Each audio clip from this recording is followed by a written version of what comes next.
dibangun di atas lahan kuburan.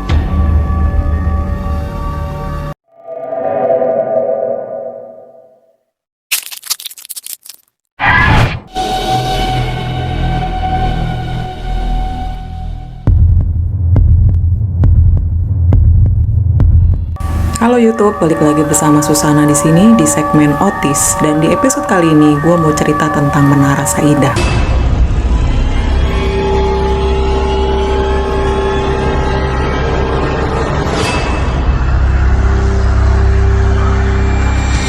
Jadi sebelum dikenal dengan nama Menara Saidah ini dulu disebut Gedung Grasindo yang terletak di Jalan Gatot Subroto. Nama Menara Saidah itu diambil dari nama pemilik gedung tersebut yang namanya Saidah Abu Bakar Ibrahim. Gedung ini dibangun dari tahun 95 sampai 98. Pada tahun 2001, gedung ini diresmikan dan dipergunakan sebagai gedung perkantoran. Sempat digunain juga oleh Kementerian Percepatan Pembangunan Kawasan Timur Indonesia. Mereka pernah menyewa salah satu bagian dari Menara Saidah ini di lantai 8.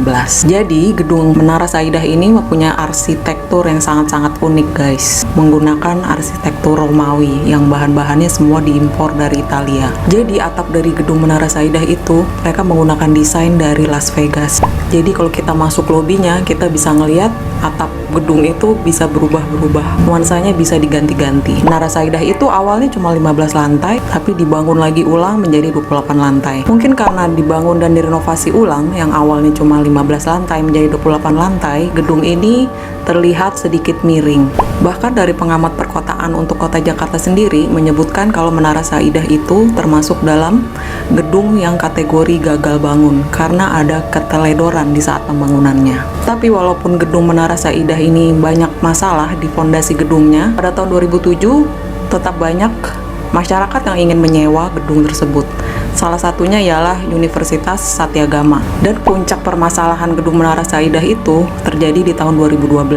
Seperti yang dilansir dari Harian Merdeka, di tahun 2012, tanggal 26 Mei, sebenarnya konstruksi pembangunan gedung ini dianggap sudah bermasalah sejak awal. Penutupan Menara Saidah ini berdampak jadi banyaknya PHK semua karyawan perkantoran yang ada di gedung tersebut.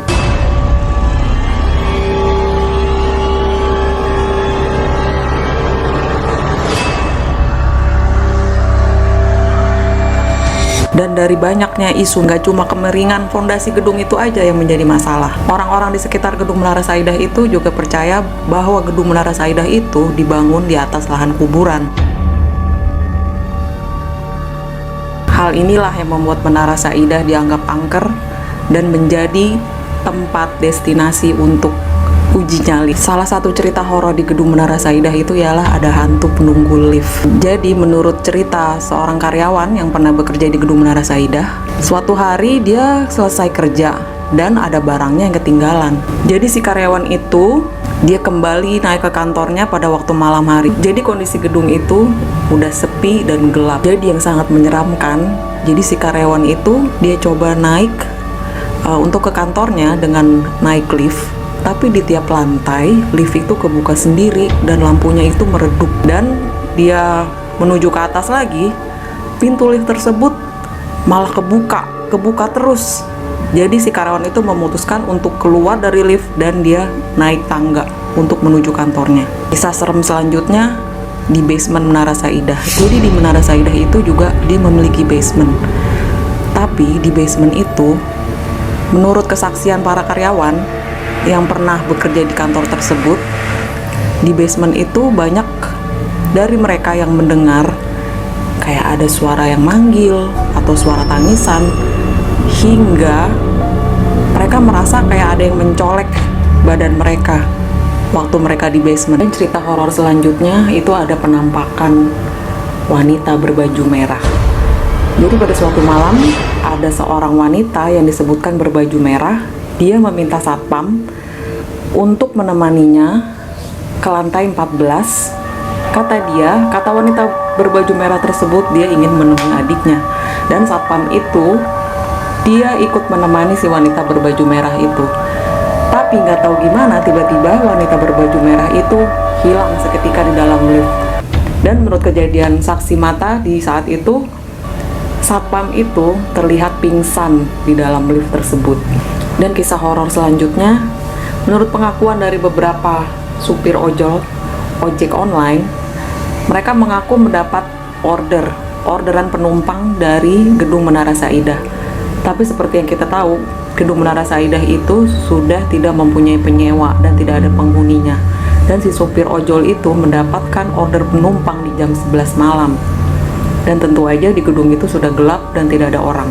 Dan cerita yang paling menyeramkan menurut gue, banyak kesaksian dari penghuni Menara Saidah dan orang-orang yang tinggal di sekitar Gedung Menara Saidah. Mereka mengaku pernah melihat ular besar yang sebesar pohon kelapa. Jadi dari pengakuan satpam di gedung tersebut, mereka percaya kalau di Gedung Menara Saidah di bagian basement itu adalah tempat untuk melakukan pesugihan. Jadi beberapa dari mereka juga ada yang melihat seperti siluman ular dan macan. Kesaksian Menara Saidah ini bukan hanya dari para penghuni dan satpam dari gedung tersebut. Jadi ada beberapa orang yang juga pernah memerhatikan Gedung Menara Saidah di kala malam hari, seperti tukang ojek online atau beberapa orang yang suka berlalu lalang di sekitar Gedung Menara Saidah. Seperti yang kita tahu, Gedung Menara Saidah itu sudah tidak ada penghuninya, tidak ada penyewa. Tapi beberapa dari mereka pernah melihat di kala malam hari, Gedung Menara Saidah itu terlihat lampunya menyala dari luar, menyala di beberapa lantainya. Jadi setelah dikonfirmasi dari petugas keamanan di Menara Saidah, petugas keamanan tersebut menyatakan kalau di malam hari tidak ada satupun lampu yang menyala. Namun dari beberapa kejadian saksi mata dari masyarakat yang tinggal di sekitar gedung tersebut ataupun yang berlalu lalang, mereka sering melihat lampu menyala di malam hari secara bergantian di tiap lantai. Nah, jadi itu guys, cerita-cerita misteri dari Gedung Menara Saidah yang sudah berhasil kita kumpulkan dari beberapa referensi-referensi online yang kita dapat. Kalau kalian pernah mengalami kejadian misteri di Gedung Menara Saidah, kalian bisa tulis komennya di bawah. Sekian untuk episode kali ini. Gua Susana. Jangan lupa untuk klik subscribe, klik tombol like, dan klik juga tombol loncengnya. Sampai jumpa di episode berikutnya. Dadah!